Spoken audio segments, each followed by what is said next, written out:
السلام علیکم ورحمۃ اللہ۔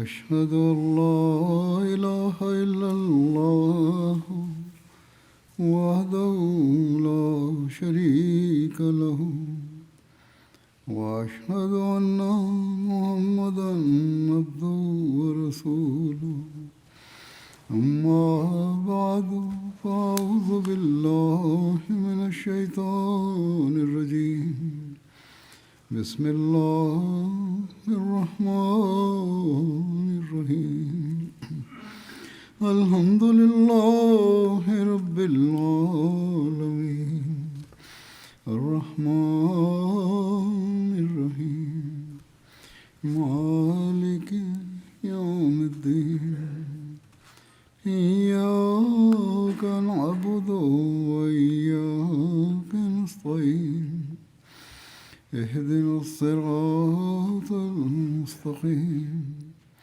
صراط الذين أنعمت عليهم غير المغضوب عليهم ولا الضالين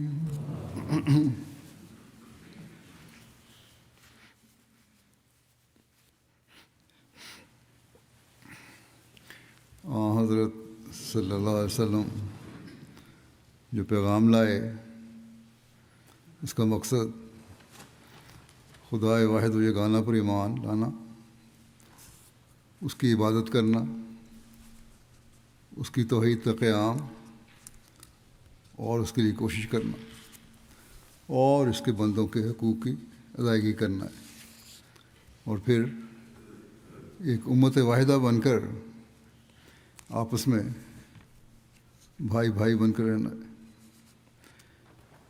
لیکن آج اس دعوے کے باوجود کہ ہم کلمہ گو ہیں اور لا الہ الا اللہ محمد رسول اللہ پر یقین رکھتے ہیں، ہمارے اندر پھاڑ ہے اور اکائی نہیں ہے۔ ہمارے اعمال وہ نہیں ہیں جس تعلیم کا ہم دعویٰ کرتے ہیں۔ نتیجتاً اگر ہم مسلم دنیا کی موجودہ حالت پر غور کریں تو وہ انتہائی قابل فکر ہے۔ اگرچہ بعض اسلامی ممالک کے پاس قدرتی وسائل اور دولت بھی ہے، لیکن اس کے باوجود دنیا کے طاقتوں کے سامنے نہ ان کا کوئی خاص مقام ہے اور نہ دین کی ترقی کے لیے ان کا کوئی خاص کردار ہے، اور نہ ہی اسلامی تعلیمات پر عمل کرنے کے لیے وہ کوشش نظر آتی ہے جو ہونی چاہیے۔ اس کا نتیجہ بالکل ظاہر ہے، جیسا کہ میں نے پہلے بھی کئی مرتبہ کہا ہے کہ پھر غیر اس صورتحال سے فائدہ اٹھاتے ہیں۔ بس مسلمان حکومتوں، سیاستدانوں اور بادشاہتوں کو چاہیے کہ صرف وہ اپنے ذاتی مفادات حاصل کرنے کے بجائے یہ کوشش کریں کہ ہم نے بحیثیت ملت اسلامیہ ایک ہونا ہے، اور اس کے لیے ہم نے بھرپور کوشش کرنی ہے۔ جب ایسا ہوگا تبھی ہم دنیا کے حملوں سے بچ سکیں گے، تبھی اپنا وقار قائم کر سکیں گے، اور تبھی اسلام مخالف طاقتوں کو اپنے اندر پھاڑ ڈالنے سے روک سکیں گے۔ اس کے لیے ہمیں اس بات پر بھی غور کرنا چاہیے کہ اللہ تعالیٰ نے اس زمانے میں کیا انتظام فرمایا ہے۔ وہ کون سا الہی انتظام ہے جس پر اگر ہم عمل کریں یا اس کو مانیں تو ہم ان باتوں سے بچ سکتے ہیں اور ایک ملت واحدہ بن سکتے ہیں۔ اللہ تعالیٰ کا وہ انتظام یہ ہے کہ اس نے مسیح موعود کو بھیجا تاکہ وہ ایک امت واحدہ بنائے۔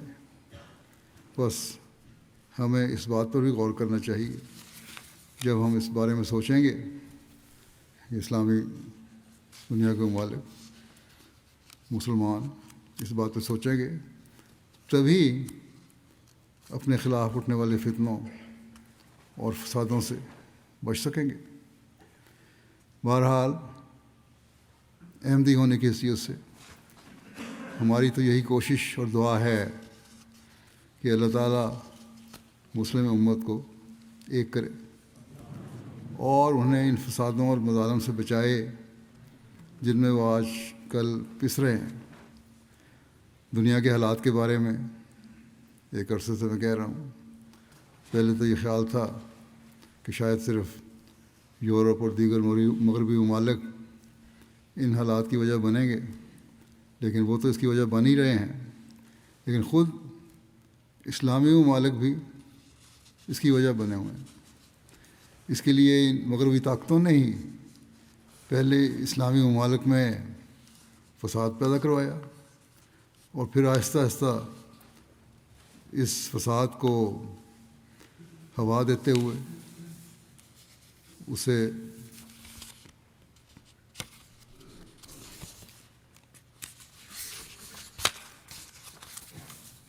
ایک سے دوسرے ملک تک پھیلاتے چلے گئے۔ اس کے پیچھے ان کے کیا منصوبے ہیں، یہ بالکل ظاہر ہے کہ وہ اپنی طاقت کے ذریعے سے ان ممالک کے وسائل پر قبضہ کرنا چاہتے ہیں اور انہیں اپنے زیر استعمال لانا چاہتے ہیں۔ اگرچہ بعض عرب ممالک کے پاس دولت بھی ہے، جیسے پہلے بھی میں نے کہا، لیکن اس کے باوجود یہ مغربی طاقتیں انہیں اپنا زیر نگین بنائے ہوئے ہیں۔ بہرحال میں جو باتیں ایک عرصے سے کرتا آ رہا ہوں لوگوں کے سامنے، غیروں کے سامنے، آج اور اپنوں کے سامنے بھی، آج ان کے نتائج ہم بہت کھل کر دیکھ رہے ہیں۔ ہمیں یہ بات ہمیشہ یاد رکھنی چاہیے کہ دجالی طاقتیں ہم مسلمانوں کو کبھی امن اور سکون سے رہتا ہوا نہیں دیکھنا چاہتی۔ ان کا اصل ایجنڈا ہی یہی ہے کہ مسلم دنیا میں ہمیشہ فساد پیدا کیا جاتا رہے۔ دجالی طاقتیں ہمیشہ یہ دھوکہ دیتی رہی ہیں کہ عرب ممالک میں جہاں تیل کی دولت یا دوسرے وسائل ہیں، ہم امن کے قیام کے لیے تم سے معاہدے کرتے ہیں، لیکن در حقیقت ان کے اندرونی منصوبے کچھ اور تھے جو آج کھل کر سامنے آ چکے ہیں۔ بس ہمارا کام یہ ہے کہ آج دعاؤں کے ذریعے خاص طور پر اللہ تعالیٰ کے سامنے جھکیں اور مسلم دنیا کے لیے خاص دعا کریں، جس کی اس وقت بہت ضرورت ہے۔ آج کل کی جنگ کا جائزہ لینے سے، یہ جو ہو رہی ہے مڈل ایسٹ میں، ہم دیکھتے ہیں اور یہ بات بڑی واضح ہوتی ہے کہ امریکہ نے بہت سارے مسلم ممالک میں اپنے فوجی اڈے قائم کیے ہوئے ہیں، لیکن کس لیے؟ اس کی کیا وجہ ہے؟ کیا ان ممالک کی حفاظت کے لیے؟ آخر ان عرب ممالک کو خطرہ کس سے تھا؟ ان طاقتوں نے خود ہی خطرات پیدا کیے اور پھر یہ تصور قائم کیا کہ تم لوگوں کو خطرہ ہے، اس لیے تمہاری حفاظت کے لیے ضروری ہے کہ ان اڈوں کو قائم کیا جائے، اور جس سے خطرہ تھا مسلمانوں کو ہو سکتا ہے، اس کے خلاف تو یہ کبھی استعمال بھی نہیں کریں گے اپنی طاقت یا ہتھیار۔ یا پھر مسلمانوں کو اس بات پر قائل کیا گیا ان کی طرف سے کہ ہمیں اڈے فراہم کرو، ہم تمہارے مفادات اور تجارت کو فائدہ دیں گے۔ حالانکہ ان کا اصل مقصد اس ریجن میں اور اس علاقے میں یہ تھا کہ جو ان کی اپنی مخالف طاقتیں ہیں ان کے مقابلے میں مضبوط بنیادوں پر اپنی موجودگی کو قائم رکھا جائے۔ اگر عرب ممالک کو کوئی خطرہ تھا بھی تو وہ ان طاقتوں کا اپنا ہی پیدا کرتا تھا، ورنہ تو ان کے آپس میں کوئی ایسے خطرے کی بات نہیں تھی۔ بہرحال انہوں نے یہ اڈے اس لیے قائم کیے تاکہ ریجن میں ان کی برتری قائم رہے، غیر اسلامی دنیا پر بھی اور اسلامی دنیا پر بھی اپنی برتری قائم کرنا چاہتے تھے۔ ایران تو ہمیشہ سے ان لوگوں کو کھٹکتا رہتا تھا، اور عقائد کے اختلاف کی وجہ سے بعض مسلمان ممالک بھی ان کے مخالف تھے، جس کا ان طاقتوں نے پھر فائدہ اٹھایا۔ چونکہ اسرائیل کے خلاف ایران کی پالیسی زیادہ سخت تھی، اس لیے انہوں نے یہی مناسب سمجھا کہ عرب ممالک کو کسی طرح رام کر کے وہاں اڈے قائم کیے جائیں تاکہ اسرائیل کا تحفظ یقینی بنایا جا سکے اور ایران کو خوفزدہ کرنے کے لیے اپنی موجودگی قائم رکھی جائے۔ یہ بات بالکل ظاہر ہے اور ہم اس کا نتیجہ دیکھ بھی چکے ہیں کہ ان اڈوں کی وجہ سے عرب ممالک پر بھی حملے کے امکانات تھے جو بالآخر ہوئے، اور ان کی معیشت بھی تباہ ہوئی۔ جہاں تیل کی دولت ہے یا ٹورزم ہے، ان پر منفی اثرات پڑ رہے ہیں اور پڑے۔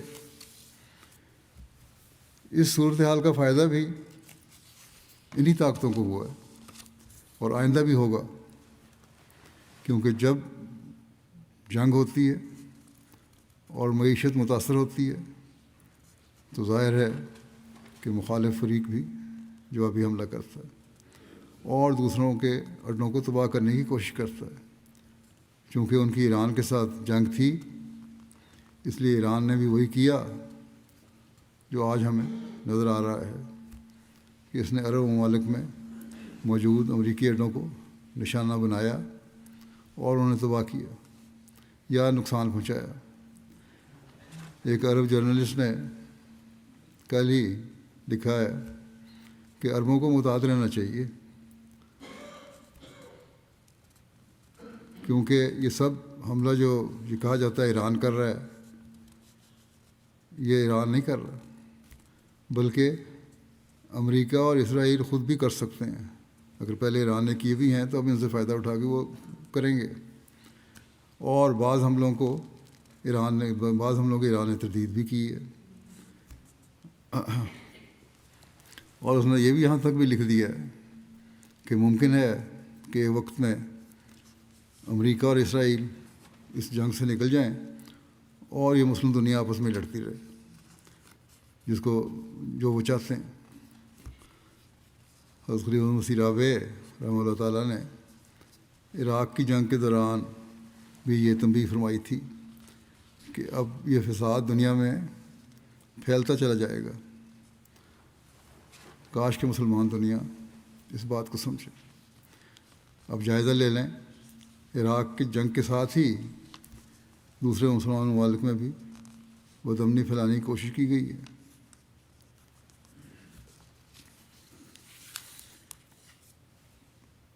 ان میں فساد پیدا کیا گیا،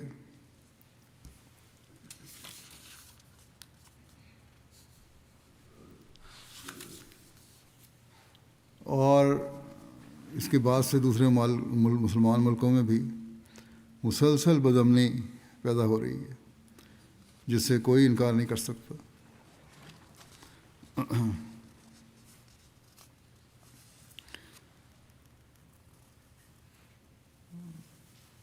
بعض مسلمان ملک ہی ایک دوسرے کے خلاف لڑ بھی رہے ہیں، ہم دیکھتے ہیں مسلمان دنیا میں۔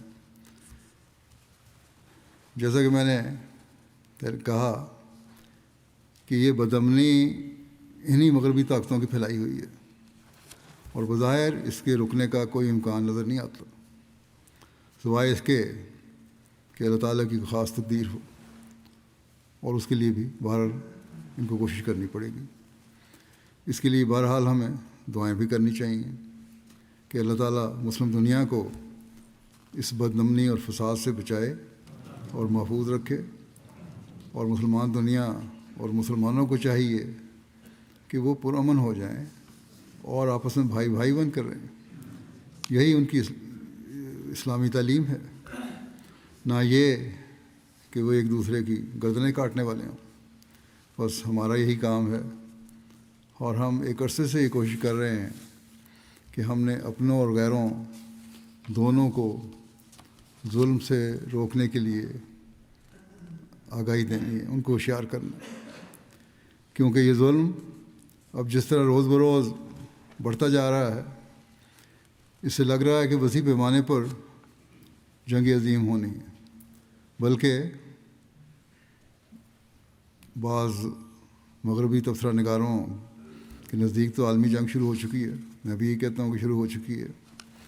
لیکن اگر اب بھی مسلمان دنیا عقل سے کام لے، ہوش کرے، ایک ہو جائے اور آپس میں سر جوڑ لے، تو وہ اب بھی دجال کے فتنوں سے محفوظ رہ سکتی ہے. دنیا کا جائزہ لے کر دیکھیں تو اس وقت خطرہ بہت بڑا ہے. جیسا کہ میں نے پہلے بھی کہا کہ ہر ایک کے اپنے مفادات ہیں، اور جب انتہا درجے کی خود غرضی پیدا ہو جائے تو پھر انسان کچھ اور نہیں سوچتا، صرف اپنے بارے میں سوچتا ہے. بس ہمیں یہ دیکھنا ہوگا کہ اگر دنیا میں فساد کم کرنا ہے تو یہ صرف اپنا حق لینے سے کم نہیں ہوگا. دنیا حق بلکہ حق دینا بھی پڑے گا.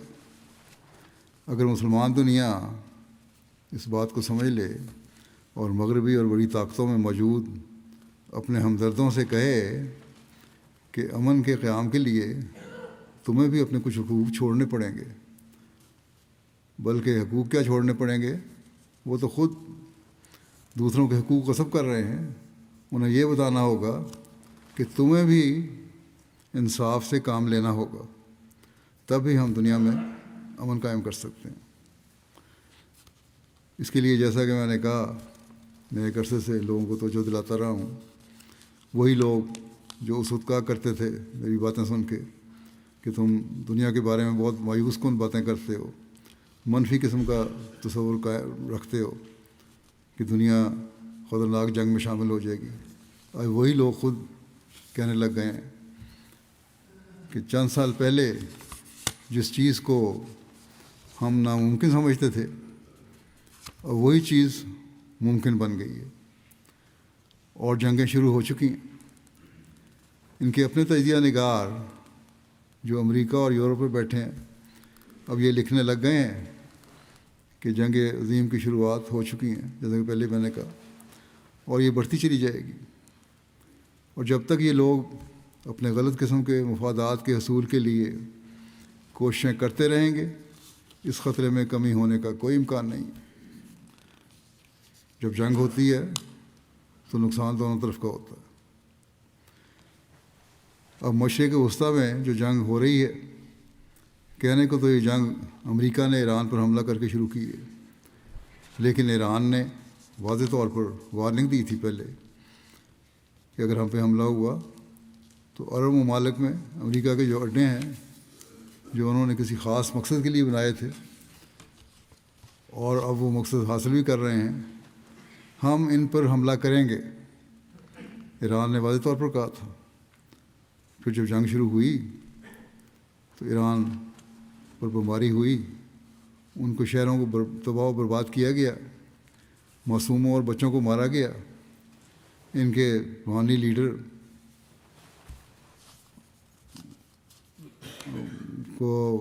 کی رہائش گاہ پر حملہ کیا گیا، ان کے اکثر افراد خاندان کی زندگی کا خاتمہ کیا گیا.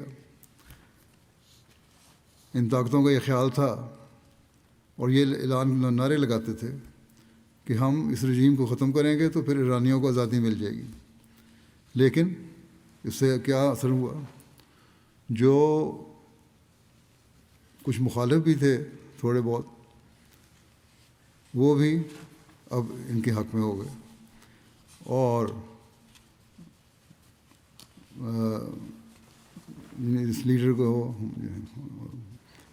خامنائی صاحب یا نام ہے ان کا تو شہادت کا مقام مل گیا، اور اس شہادت کے مقام کی وجہ سے ان قوم میں ان کی اور عزت بڑھ گئی.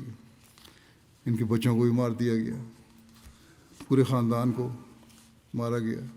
تو یہ ظلم جو ہوا، اس سے تو رجیم چینج کیا ہونی تھی، ان کو ان کی عزت اور احترام اور زیادہ بڑھ گیا ہے۔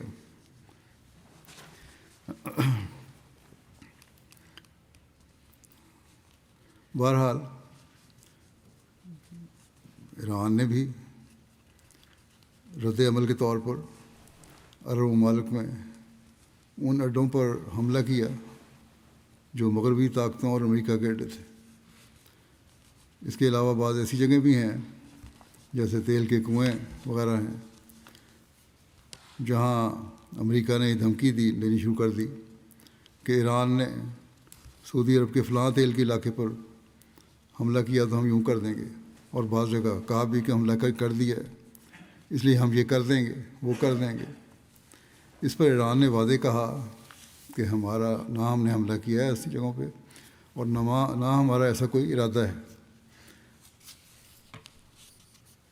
مسلمانوں کے دلوں میں مسلمانوں کے خلاف نفرتیں پیدا کرنے کی ایک اور چال ہے۔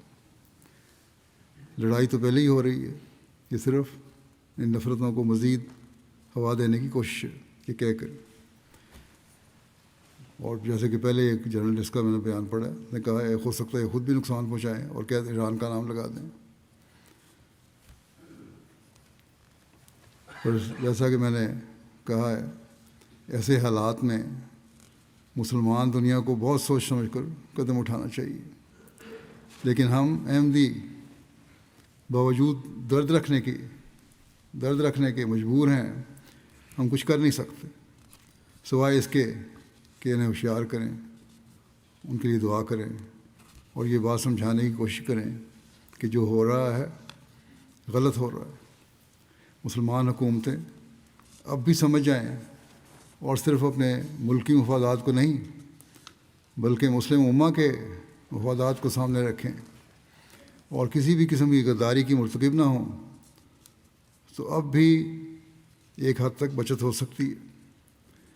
مشرق وسطیٰ کے عرب ممالک ہیں، گو ان میں سے بعض کے پاس تیل کی دولت ہے، لیکن نہ تو ان میں دفاعی صلاحیت ہے، نہ ہی ان کی صنعت ترقی کر رہی ہے۔ صرف تیل کی دولت یا بعض جگہوں پر ٹورزم کے فروغ دینے سے اور اس کو ڈیولپ کرنے سے ترقی نہیں ہو سکتی۔ ان کا مکمل انحصار مغربی دنیا اور مغربی طاقتوں پر ہے۔ جیسا کہ میں نے کہا، ان کی اسی کمزوری سے فائدہ اٹھاتے ہوئے مغربی طاقتوں نے وہاں اپنے اڈے بنائے ہیں۔ پھر جب ایران کے خلاف جنگ شروع ہوئی تو ایران نے بھی عرب ملکوں پر حملے کو شروع کر دیے۔ نہ عرب ملکوں حملے نہیں کیے بلکہ امریکی اڈوں پر حملے کیے ہیں، لیکن اب عربوں کو یہ تاثر دیا جا رہا ہے کہ تمہارے پہ حملہ کیا۔ جیسا کہ واضح ہے کہ اب یہ جنگ ایک خوفناک صورت اختیار کر چکی ہے۔ ایران کی طرف سے میزائل پھینکے جا رہے ہیں جنہیں انٹرسیپٹ کرنے کے لیے امریکیوں نے اپنا ایک دفاعی نظام تو بنایا ہوا ہے، لیکن تجزیہ نگار اب یہ لکھ رہے ہیں کہ اگر ایران $50,000 کا ایک میزائل پھینکتا ہے تو اسے تباہ کرنے پر آنے والے خرچہ جو ہے، جو میزائل اس کو توڑ کر رہے ہیں، وہ کئی $1 ملین کا ہے۔ یعنی بعض تجزیہ نگار تو یہ لکھتے ہیں کہ معاشی لحاظ سے اس کا نقصان امریکہ کو ہو رہا ہے، لیکن صرف یہ ایک خیال ہے۔ یہ طاقتیں پہلے ہی ہر چیز کا حساب رکھتی ہیں اور اس پورا جائزہ لیتی ہیں۔ انہوں نے یہ سب کچھ طے کیا ہوا ہے، اور میرا خیال نہیں ہے کہ یہ طاقتیں کبھی یہ نقصان اپنے اوپر ڈالیں گی، بلکہ وہ ان عرب ممالک سے یہ رقم وصول کر رہی ہوں گی کہ ہم تمہارا دفاع کر رہے ہیں۔ ایک طرف تو ان کے تیل کے کنویں بند ہو رہے ہیں، مہنگائی بڑھ رہی ہے اور تیل کی پیداوار میں کمی آ رہی ہے، تو دوسری طرف انہیں یہ نقصان بھی پورا کرنا پڑے گا، جس سے ان کے ریزرو بہت کم ہو جائیں گے، یہ ختم ہو جائیں گے۔ آخرکار عرب دنیا کی معیشت کو بہت زیادہ نقصان ہوگا، گو کہ مغربی دنیا یا بڑی طاقتوں کو بھی نقصان ہوگا، لیکن سب سے زیادہ نقصان عربوں کو پہنچے گا، اور اس بات کو انہیں اب بھی سمجھنا چاہیے۔ اب ہم دیکھتے ہیں کہ امریکہ کے موجودہ صدر اپنی پرانی حکومتوں کی پالیسی کو ہی عملی شکل دے رہے ہیں. یہ صرف آج کی حکومت کی پالیسی نہیں ہے، بلکہ ہمیشہ سے ان کی یہی پالیسی رہی ہے کہ جہاں دل چاہے وہاں کے وسائل پر زبردستی قبضہ کر لو، اور پھر کسی نہ کسی بہانے سے اس کا جواز پیدا کرنے کی کوشش کرو کہ یہ وجہ ہوئی یا وہ وجہ ہوئی. بلکہ اب تو آج کی موجودہ جو وائس پریزیڈنٹ ہیں امریکہ کے، اس نے یہاں تک کہہ دیا ہے کہ اگر فلاں ملک ہمارے ساتھ شامل نہیں ہوتا تو ہم زبردستی ان کے وسائل پر قبضہ کریں گے اور اسے اپنے ساتھ شامل کروائیں گے. جو ممالک جنگ میں شامل نہیں ہوتے ان پر پابندیاں لگائی جاتی ہیں، سینکشن لگائی جاتی ہیں. پچھلے دنوں اسپین کے وزیر اعظم نے یہ ضرورت دکھائی اور کہا کہ ہم اس جنگ میں حصہ دار نہیں بنیں گے اور نہ ہی اپنے اڈے دیں گے. تو اسے دھمکی دی گئی کہ امریکہ تمہارے ساتھ تجارتی تعلقات ختم کر دے گا. یوں دھونس جما کر اور غلط طریقوں سے نقصان پہنچانے کی کوشش کر کے ممالک کو اور لوگوں کو مجبور کیا جاتا ہے کہ وہ ان کے ساتھ شامل ہوں. اس صورتحال میں انصاف تو کہیں باقی نہیں رہا، اور جب انصاف نہ رہے تو پھر تباہی آتی ہے اور ایسے خطرناک نتائج نکلتے ہیں جو اب پیدا ہو رہے ہیں. بلکہ اس سے بھی زیادہ خطرناک نتائج، بہت بھیانک نتائج پیدا ہوں گے. گزشتہ دنوں یورپین پارلیمنٹ میں ان کے ایک ممبر پارلیمنٹ نے، جو اسپینش ہیں اور خاتون ہیں، انہوں نے بڑا کھل کے وہاں بیان دیا کہ امریکہ کی کسی جنگ میں عورت کو آزادی نہیں ملی. عورت تھی، انہوں نے عورت کو نقطہ اٹھایا، کیونکہ کہتے ہیں امریکیوں کا جو یہ دعویٰ ہے کہ ہم ایرانی عورتوں کی آزادی کے لیے لڑ رہے ہیں، تو یہ سب جھوٹ ہے، اور کبھی اس سے ایرانی عورت کو آزادی نہیں ملے گی، اور نہ کبھی امریکہ نے کسی عورت کی آزادی کے لیے جنگ لڑی ہے اور نہ کامیاب، نہ اس کے لیے ان کو آزادی دلانے میں کامیاب ہوئے ہیں. بہرحال خلاصہ یہ ہے کہ ان ملکوں میں گو امریکہ کی پہلے سے ہی ایک حد تک اجارہ داری تھی، لیکن اب اس میں اسرائیل کو کھلے عام شامل کر کے اس اجارہ داری کو مضبوط تر کیا جا رہا ہے.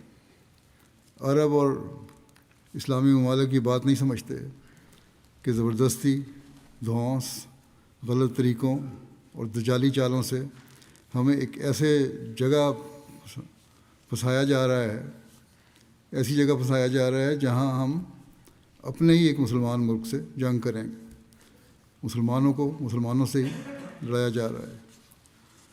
بہرحال اب روس اور چین بھی اپنا بلاک بنا رہے ہیں، اور یہ بات تو ظاہر ہے کہ بلاک جو اب بن رہے ہیں آئندہ بھی بڑھیں گے یا وسعت پیدا ہوگی اور مزید بنتے چلے جائیں گے اور مضبوط ہوں گے.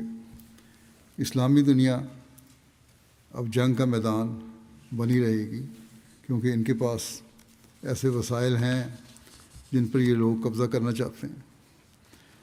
کاش مسلمان اس بات کو سمجھیں اور عقل کریں. اب یہ کہتے ہیں، یعنی امریکہ اور ساتھی اس کے، کہ ہم نے ایران پر اس لیے حملہ کیا کیونکہ اس کا فلاں ارادہ تھا، اگر وہ ایسا کرتا تو یوں ہو جاتا، ایٹم بم بنا لیتا یا فلاں ہو جاتا. یعنی صرف ایک تصور پیدا کر کے جنگ شروع کر دی کہ اگر یوں ہوتا تو یہ ہو جاتا. یہ تو سراسر زبردستی والی بات ہے. اب تو خود ان کے اپنے مغربی تجزیہ نگاروں نے بھی یہ کہنا شروع کر دیا ہے کہ ایران کو تباہ کرنا یا اس سے جنگ کرنا اتنا آسان نہیں ہے جتنا کہ یہ سمجھ رہے تھے. ایران ایک بڑا وسیع اور پھیلا ہوا ملک ہے، ان کے پاس کچھ نہ کچھ طاقت ہے، اور یہ جنگ لمبی بھی چل سکتی ہے. گو کہ اس کا نقصان پوری دنیا کی معیشت پر ہوگا، لیکن مسلمان دنیا پر اس کا اثر بہت زیادہ ہوگا. مگر پھر سب سے بڑی اور افسوسناک بات یہ ہے کہ اس میں مسلمان کا خون بہا رہا ہے۔ بہرحال مسلمانوں کو اللہ تعالیٰ کے عذاب سے ڈرنا چاہیے۔ سینکڑوں بچے مار دیے، سینکڑوں معصوم مار دیے۔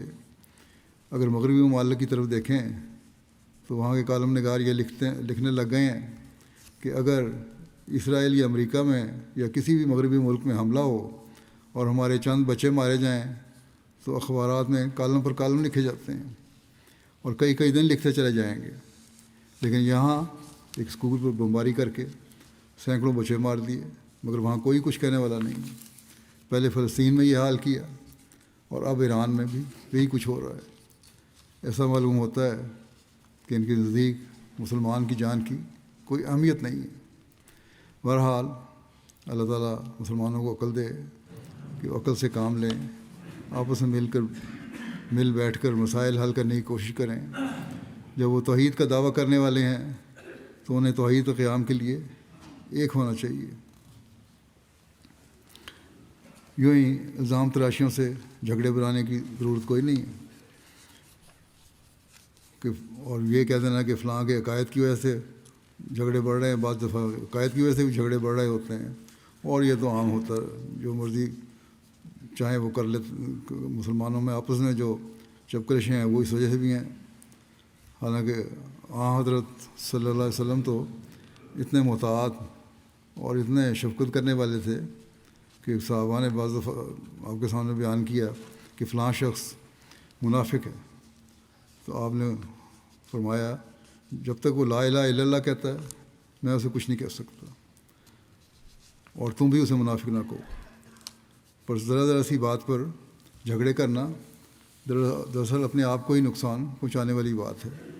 اللہ تعالیٰ مسلمان دنیا کو اس کی بھی عقل دے، اب بھی وہ سمجھ جائیں، صرف عقائد کے اختلاف کی وجہ سے ایران کے خلاف نہ ہو جائیں۔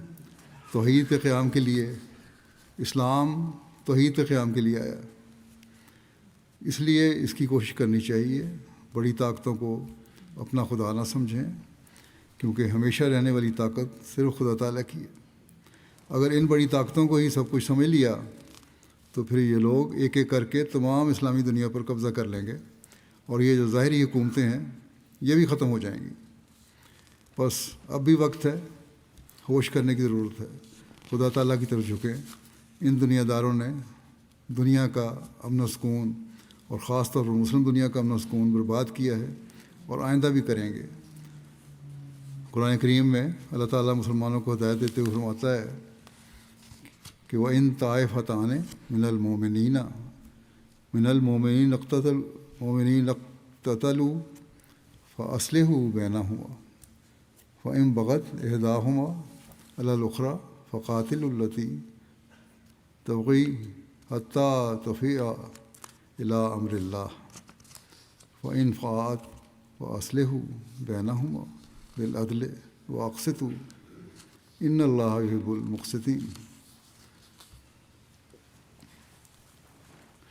کہ اگر مومنوں کے دو گروہ آپس میں لڑ پڑیں تو ان دونوں میں صلح کرا دو، پھر اگر صلح ہو جانے کے بعد ان میں سے کوئی ایک دوسرے پر چڑھائی کرے تو سب مل کر اس پر چڑھائی کرنے والے کے خلاف جنگ کرو، اس چڑھائی کرنے والے کے خلاف جنگ کرو یہاں تک کہ وہ اللہ کے حکم کی طرف لوٹ آئے۔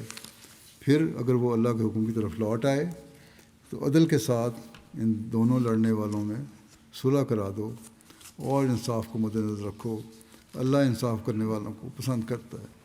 بس یہ وہ نقشہ ہے، یہ وہ نقطہ ہے جو گو کہ دنیا کے امن کے لیے بھی بہت ضروری ہے، لیکن مسلمان دنیا کو تو خاص طور پر اس پر عمل کرنا چاہیے، کیونکہ اللہ تعالیٰ نے قرآن کریم میں ان کے لیے یہ واضح ہدایت فرمائی ہے۔ بس عدل اور انصاف کے تقاضے پورے کریں اور اسلامی ممالک کی جو تنظیم ہے وہ بھی اس میں اپنا کردار ادا کرے۔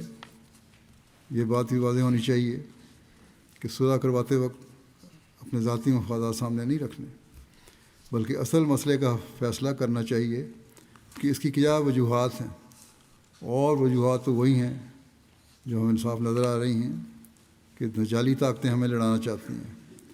اقوام متحدہ UN وغیرہ جو بنی ہیں انہوں نے بھی کوئی مثبت کردار ادا نہیں کیا، بلکہ اب تو خود یہ لوگ اس کے خلاف بولنے لگ گئے ہیں۔ بس اگر ہم ذاتی مفادات سے بالا ہو کر، اپنے ملکی مفادات سے بالا ہو کر یہ کام کریں گے تو تبھی ہم بچ سکتے ہیں، ورنہ ہم ان دجالی طاقتوں کی گود میں چلے جائیں گے۔ بس سب مسلم ممالک کو سر جوڑ کر بیٹھنے کی ضرورت ہے۔ اسی طرح اللہ تعالیٰ فرماتا ہے آگے اس آیت کے کہ انما المؤمنون اخوۃ فاصلحوا بین اخویکم واتقوا اللہ لعلکم ترحمون، کہ مومنوں کا رشتہ آپس میں صرف بھائی بھائی کا ہے، بس تم اپنے دو بھائیوں کے درمیان جو آپس میں لڑتے ہوں صلح کروا دیا کرو، اور اللہ کا تقوی اختیار کرو تاکہ تم پر رحم کیا جائے۔ اگر مسلمانوں میں اختلاف ہو بھی جائے، جیسا کہ ایران اور بعض عرب ممالک کے درمیان کہا جاتا ہے کہ اختلاف ہے، یا دوسرے مسلم ممالک میں اختلاف ہے، تو انہیں یاد رکھنا چاہیے کہ ان کا آپس میں اصل تعلق اسلامی اخوت اور بھائی چارے کا ہے۔ چھوٹے چھوٹے جھگڑے اس اسلامی اخوت کو توڑنے کی وجہ نہیں بننے چاہیے، اور اس بات پر مسلمان ممالک کو خاص طور پر توجہ دینی چاہیے، ورنہ جیسا کہ میں نے کہا کہ اسلام مخالف طاقتیں اس سے فائدہ اٹھائیں گی۔ بس عرب ممالک کو چاہیے اور ایران کی حکومت کو بھی چاہیے کہ وہ صلح کا حل نکالیں۔ چین اور بعض دوسرے ممالک جن میں پاکستان بھی شامل ہے، انہوں نے صلح کے لیے اپنا کردار ادا کرنے کی پیشکش کی ہے۔ کاش کہ مسلم دنیا اس بات کو سمجھے، اللہ تعالیٰ انہیں عقل دے۔ بہرحال ہمارا کام تو یہی ہے کہ خاص طور پر مسلمان دنیا اور معصوموں کے لیے دعا کریں۔ رمضان کے مہینے میں خاص طور پر صرف اپنی ذاتی دعاؤں کی طرف توجہ نہ دیں، بلکہ امت مسلمہ کے لیے بھی دعا کریں۔ اللہ تعالیٰ انہیں عقل دے کہ دنیا میں اور خاص طور مسلم دنیا میں امن قائم ہو سکے، مسلمان کی گردن کاٹنے والا نہ ہو۔ یہ لوگ جو آپس میں لڑ کر غلط طریقے سے ایک دوسرے کو قتل کر رہے ہیں، اس عمل سے وہ اللہ تعالیٰ کی ناراضگی کا مورد بن رہے ہیں۔ ایسے لوگ نہ صرف اس جہان میں نقصان اٹھانے والے ہیں، بلکہ اگلے جہان میں بھی نقصان اٹھانے والے ہوں گے۔ اس لیے اس بات کی طرف خاص توجہ دینے کی ضرورت ہے، اور اس کے لیے ہمیں خاص طور پر دعا کی ضرورت ہے۔ اللہ تعالیٰ ہمیں حقیقی رنگ میں دعاؤں کی توفیق بھی عطا فرمائے۔ کچھ جنازہ غائب بھی میں پڑھاؤں گا، کچھ مرحومین کا ذکر اس وقت کرتا ہوں میں۔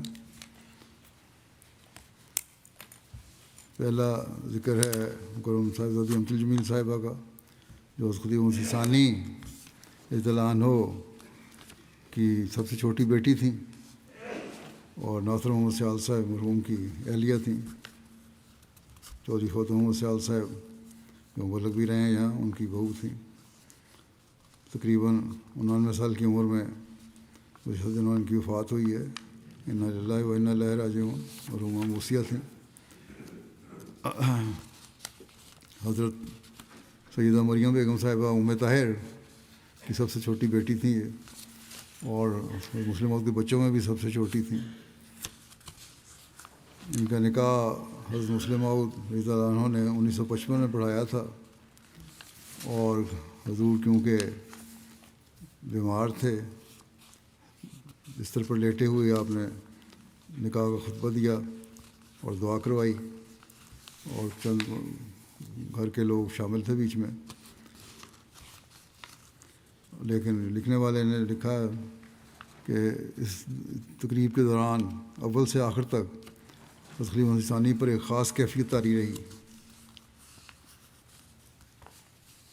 اور پھر حضرت مسلم عود نے 1956 میں ان کی شادی کی اور دعا سے رخصت کیا۔ خود شاد نہیں، دعا سے رخصت کیا ان کو۔ ان کے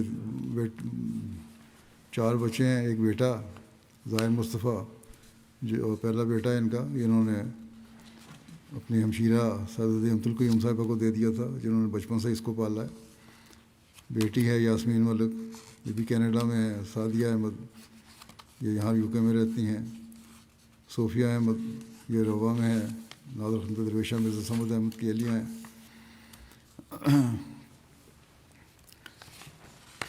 مکرم ناصر محمد سیال صاحب وقف زندگی تھے۔ حضرت مسلم عود نے یہ فضل عمر ریسرچ شروع کیا، تو اس میں ان کو ریسرچ کے لیے لگایا. اس کے بعد جب ریسرچ بند ہو گیا تو پھر جماعت نے ان کو اجازت دے دی کہ اپنا کام کریں. ان کی بیٹی صوفیہ لکھتی ہیں کہ غریبوں کا خیال رکھنے والی تھیں. اور لوگوں نے بھی مجھے لکھا ہے کہ ہمارا خیال رکھنے والی اور ضرورتوں کو پورا کرنے کی کوشش کرنے والی تھیں. ان سے بچپن میں حضرت مسلم موعود نے ان ساتھ ان کی بعض واقعات بھی ہیں, بعض خوابیں ہیں حضرت مسلم موعود کی جن میں ان کا ذکر ہے. اس لحاظ سے ان کے ذکر کے ساتھ ہی کچھ پرانی تاریخ بھی آ جاتی ہے. ایک گھریلو واقعہ انہوں نے خود بیان کیا. حضرت مسلم موعود کے جو اصول پرستی اور جماعتی جو کارکن ہیں ان کے عزت کا کتنا خیال ہے کہ مسلم موعود کی جوتی باہر پڑی ہوتی تھی, وہ صفا کر دیتے تو انہوں نے اپنی جوتی بھی وہاں رکھ دی. حضرت مسلم موعود جوتی اٹھا کے لے آئے ان سے اور کہا یہ کس کی جوتی ہے. خیر غصے میں تھے, کوئی بولا نہیں. تو خیر آخر میں انہوں نے کہا اچھا بتاؤ کس کی, میں کچھ نہیں کہتا. تو انہوں نے کہا, حالانکہ بڑی لاڈلی تھی حضرت مسلم موعود کی, انہوں نے کہا کہ میری. حضرت مسلم موعود نے کہا آئندہ سے تو میں خود نہیں پالش کر سکتی تو مجھے دے دیا کرو, مگر جماعتی کارکن سے پالش نہیں کروانی. بہرحال صدقہ خیرات دینے والی تھیں اور غریبوں کا خیال رکھنے والی تھیں. کہتی ہیں ان کے کہ میں نے پرانے کھاتے ان کے نکالے کتابوں میں سے, تو بہت سارے اخراجات غریبوں کی مدد کے لیے اس میں حساب لکھے ہوئے تھے جو باقاعدہ دیتی تھیں.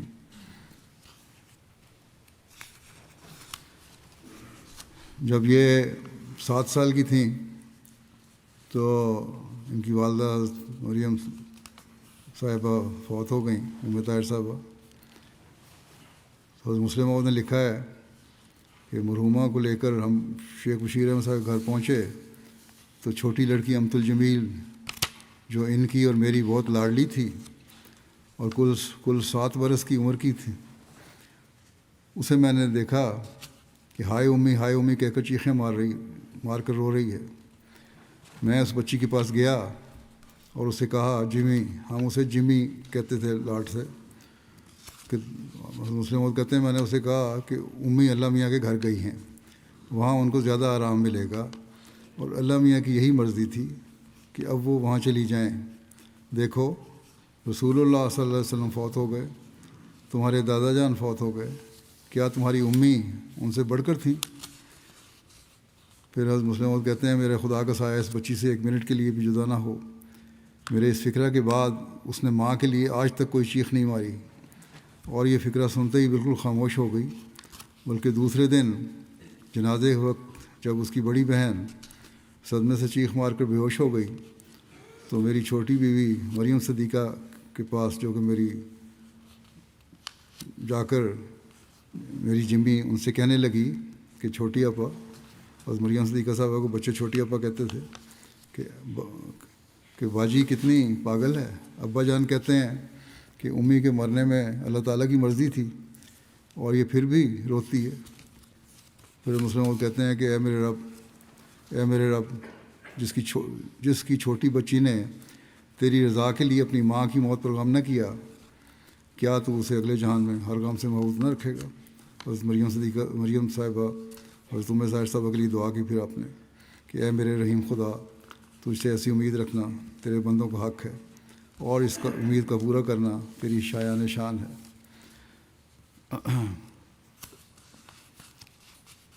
بہرحال چندوں وغیرہ میں بڑی باقاعدہ تھیں. حصہ جائیداد اپنا پورا حساب صاف کر کے پہلے سے رکھا ہوا تھا, اور ہمسایوں کی وفات پر ان کے گھروں میں کھانا باقاعدہ بھجوایا کرتی تھیں, اور ہمیشہ آنے جانے والے لوگوں کو کہتی تھیں. مجھے بھی انہوں نے کئی دفعہ کہا کہ دعا کرو کہ میرا انجام بخیر ہو. ان کی نواسی نصرت کہتی ہیں کہ نانی نماز کے وقت سے پہلے ہی تیاری کر کے بیٹھ جاتی اور بڑی بےتابی سے وقت کا انتظار کر رہی ہوتی, اور لمبی لمبی دعائیں کرتی ہیں. بلکہ انہوں نے فہرست بنائی تھی جن لوگوں کے لیے دعا کرنی.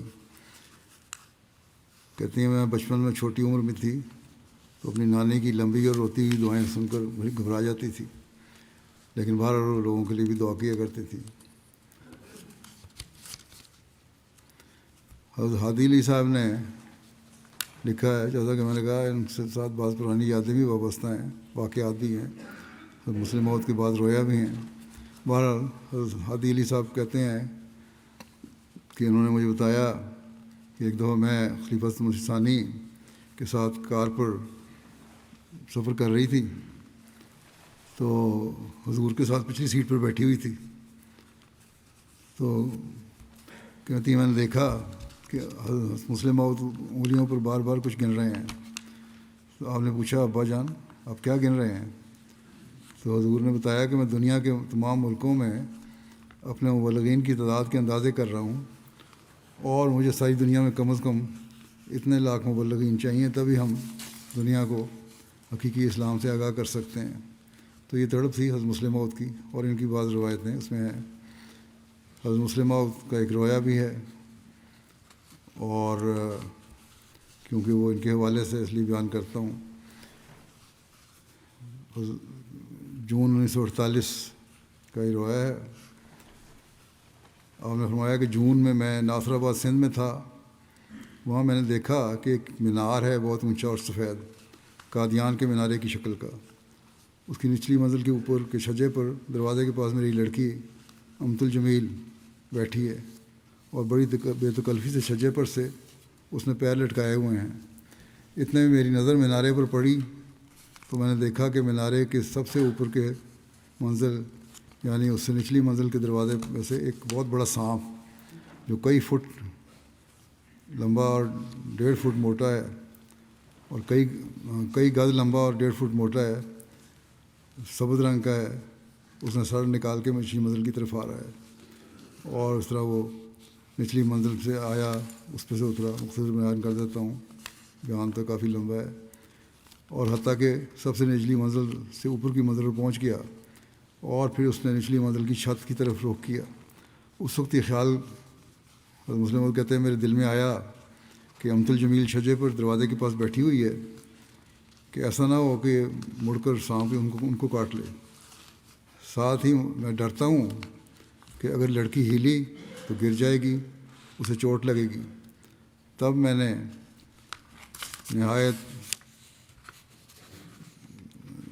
لجاجت سے اللہ تعالیٰ کے حضور دعا کرنی شروع کی، جس کا یہ فقرہ مجھے یاد ہے کہ اللہم اعزھا لی ولی الجماعت الاحمدیۃ ولی غربائہا، کہ ہمارے اللہ اس کو میری خاطر اور جماعت احمدیہ کی خاطر اور اس کے غرباء کی خاطر اس بلا سے نجات دے۔ اور مسلمان لکھتے ہیں وہ عربی میں غرباء کے معنی مسافروں کے ہوتے ہیں، اور اردو میں غرباء کے معنی مسکینوں کے ہوتے ہیں۔ اللہ تعالیٰ بہتر جانتا ہے کہ اس جگہ اردو محاورہ استعمال کیا گیا ہے یا عربی محاورہ، اور اس میں بعض مسافروں کی طرف اشارہ ہے۔ بہرحال کہتے ہیں کہ میں یہ دعا کرتا گیا، اور میں نے دیکھا کہ امت الجمیل نے خود بخود خطرہ محسوس کر کے چھجے کی طرف سے سرکنا شروع کیا، اور سرکتے سرکتے کئی گز وہ دروازے سے پرے ہٹ گئی، اور اتنے میں سانپ اس دروازے سے اتر کر جمیل کی طرف متوجہ ہوا، مگر پھر چونکہ وہ کچھ دور تھی اس لیے اس کا پیچھا نہیں کیا، بلکہ زمین کی طرف اترنا شروع کیا۔ اور لکھتے ہیں کہ یہ رویا بظاہر بچی کے لیے نہایت مبارک ہے کہ اس میں دعا ہے، وہ میرے لیے ٹھنڈک کا موجب ہونے کے علاوہ جماعت اور غرباء کے لیے بھی مفید ہوگی۔ واللہ عالم۔ اللہ تعالیٰ اور بھی بعض رویا ہے، ان میں ذکر ہے مسلم موعود کا، مسلم موعود کی رویا جن میں ان کا ذکر ہے۔ اللہ تعالیٰ ان سے مغفرت اور رحم کا سلوک فرمائے۔ دوسرا جنازہ کا جس کا ذکر کرنا ہے، ڈاکٹر رشید احمد خان صاحب ہیں ہالینڈ کے، جو مکرم نظام الدین صاحب کے بیٹے تھے۔ گزشتہ دنوں 91 سال کی عمر میں وفات پا گئے۔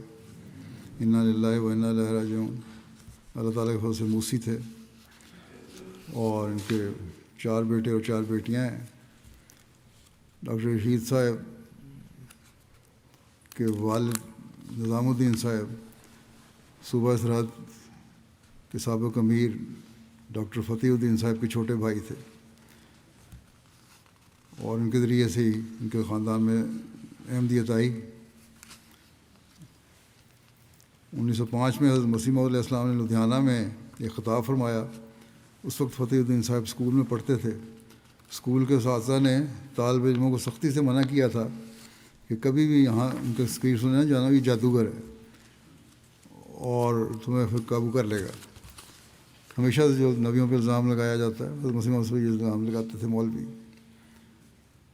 بہرحال کہتے ہیں فتح الدین صاحب حضرت مسیح علیہ السلام کا خطاب سننے چلے گئے اور حضرت مسیح علیہ السلام کا چہرہ دیکھ کر چھوٹی سی عمر میں ان کو یقین ہو گیا کہ یہ سچے ہیں. چنانچہ بعد میں تعلیم مکمل کر کے 1914 میں خلیفہ مسیح اول کے زمانے میں جا کے انہوں نے بیعت کی. بڑے نیک فطرت مرحوم رشید صاحب بھی بڑے نیک فطرت تھے، سلیم الطبع تھے، مل نثار تھے، خدا ترس تھے، صلہ رحمی کرنے والے، اپنے آپ کو تکلیف میں ڈالتے تھے، بڑے نڈر اور شجاع تھے، خلافت کے شدائی تھے اور ہر وقت ہر قربانی کے لیے تیار رہنے والے تھے. غریبوں کی کفالت، مستحقین کی مدد کرنا کسی کو بغیر بتائے بغیر کیا کرتے تھے. کئی نوآئین جن پر مخالفین جھوٹے مقدمے بنا لیتے تھے، ان کی ضمانت کے لیے بھی آپ چلے جاتے. فرقان فورس میں بھی شامل رہے. ان کو یہ بھی سعادت حاصل ہوئی کہ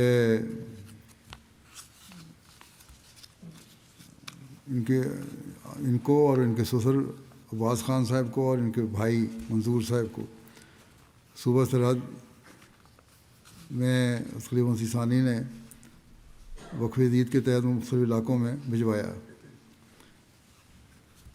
اور یہ ذمہ داری سونپی گئی کہ پرانے احمدی خاندانوں سے رابطہ بحال کریں اور تبلیغ کا کام سر انجام دیں. چنانچہ انہوں نے یہ کام بڑی خوش سلوکی سے انجام دیا. تبلیغ کا ان کو بڑا شوق تھا. ایک دوست کو تبلیغ کی، دولت خان صاحب، انہوں نے بیعت کی. اس پر مقدمہ بھی شروع ہو گیا، ان پہ بھی مقدمہ ہو گیا اور ان کی گرفتاری بھی ہو گئی. ضمانت کے لیے کوئی سامنے نہیں آ رہا تھا، مسلکے قبول نہیں ہو رہے تھے. تو رشید صاحب خود ہی اپنے داماد کو لے کے وہاں گئے. وہاں مولویوں کا 5,000 کا جلوس تھا. انہوں نے ان پر پتھراؤ شروع کر دیا. ان کے داماد کے سر پہ پتھر لگا، پھر وہ گر گئے تو ان کو مارا. آخر ان کی وہیں شہادت ہو گئی.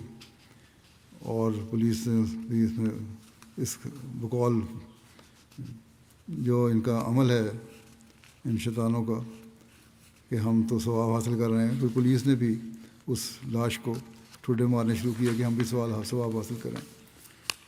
بہرحال ان کو بھی مارا اور ان کے جسم کی تقریباً تمام ہڈیاں ہی توڑ دیں. بہت چوٹیں لگیں. ان کے نشان بعد میں بھی میں دیکھتا رہا ہوں، چہرے پر بھی نشان تھے اور بازو وغیرہ بھی مڑ جاتے تھے، مڑے ہوئے تھے اسی چوٹوں کی وجہ سے.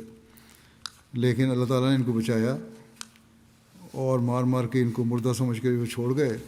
بعد میں پولیس ان کو لاش لے کے جا رہی تھی. جب یہ ہسپتال کے قریب پہنچے تو انہوں نے کہا کہ میں زندہ ہوں اور مجھے فلاں جگہ پہنچا دو. بہرحال ڈاکٹروں نے دیکھا، ان کو بھی حیرت تھی کہ یہ زندہ کس طرح ہے. بہرحال اللہ تعالیٰ نے ان کو زندہ رکھنا تھا. اس کے بعد 30 سال سے زائد تک یہ زندہ رہے ان چوٹوں کے باوجود اور بڑے ایکٹیو رہے. اور بہرحال پولیس کو انہوں نے کہا کہ مجھے پشاور پہنچا دو، اور وہاں پولیس مخالف بھی تھی، پہنچانا مشکل بھی تھا. لیکن وہاں یہ بھی ہے فائدہ ہو جاتا ہے بعض لوگوں کو کہ پیسے اگر دو پولیس کو تو کام بن جاتا ہے. تو انہوں نے کہا تمہیں جو رقم میرے سے لینی ہے لے لو، مجھے پہنچا دو.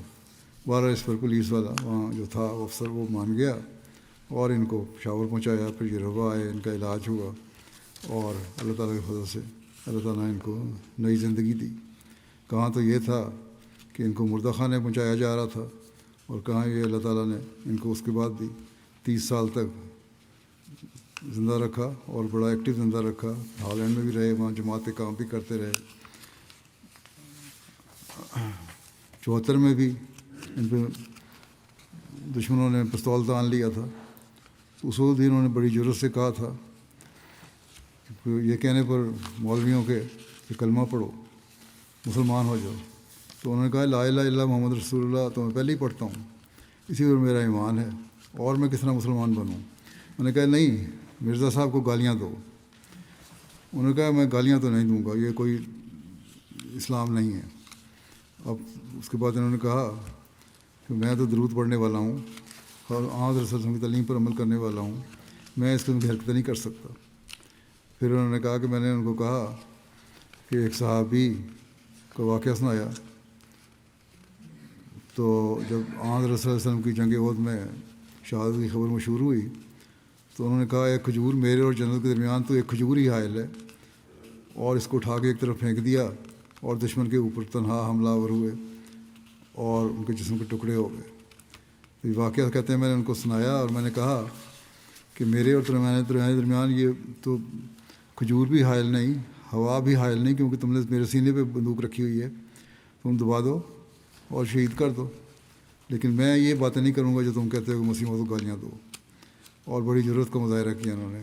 اللہ تعالیٰ ان سے مغفرت اور رحم کا سلوک فرمائے، ان کے درجات بلند فرمائے، ان کے بچوں کو بھی نیکیاں قائم کرنے کی توفیق دے۔ تیسرا ذکر ہے مکرمہ زینب بی بی صاحبہ کا، جو بشیر احمد صاحب مرحوم سابق صدر جماعت اور امام مسجد چک 275 کرتارپور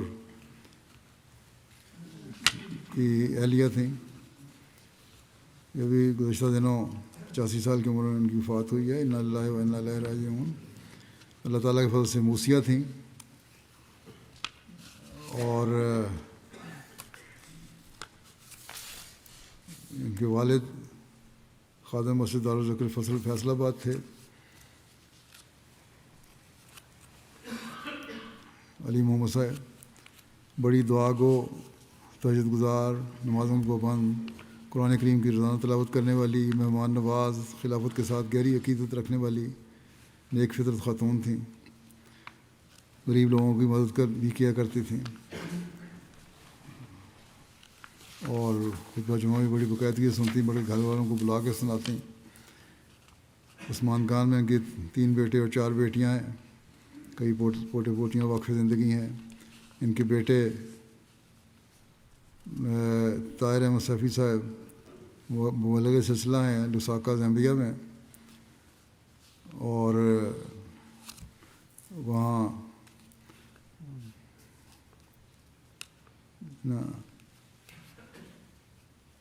نہیں، ان کی بیٹی امت الرشید صاحبہ جو اہلیہ ہیں مبلغ سلسلہ کی، لساکا میں ہیں آج کل، اور لساکا میں ہی تھیں جب ان کی وفات ہوئی ہے۔ تو وہ بیٹی جو ہیں وہ بھی اپنی والدہ کی وفات پہ اور شامل نہیں ہو سکیں، جا نہیں سکیں، جنازہ میں نہیں دیکھا۔ اللہ تعالیٰ ان کو بھی صبر اور حوصلہ عطا فرمائے اور مرحومہ مغفرت و رحم کا سلوک فرمائے۔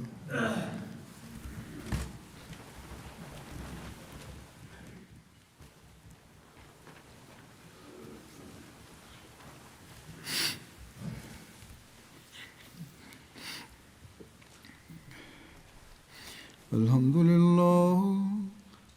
لله نحمده ونستعينه ونستغفره ونؤمن به ونتوكل عليه ونعوذ بالله من شرور أنفسنا ومن سيئات أعمالنا، من يهده الله فلا مضل له ومن يضلل فلا هادي له، ونشهد أن لا إله إلا الله ونشهد أن محمدا عبده ورسوله۔ عباد الله رحمكم الله، إن الله يأمر بالعدل والإحسان وإيتاء ذي القربى وينهى عن الفحشاء والمنكر والبغي يعظكم لعلكم تذكرون۔ اذكروا الله يذكركم وادعوه يستجب لكم ولذكر الله أكبر.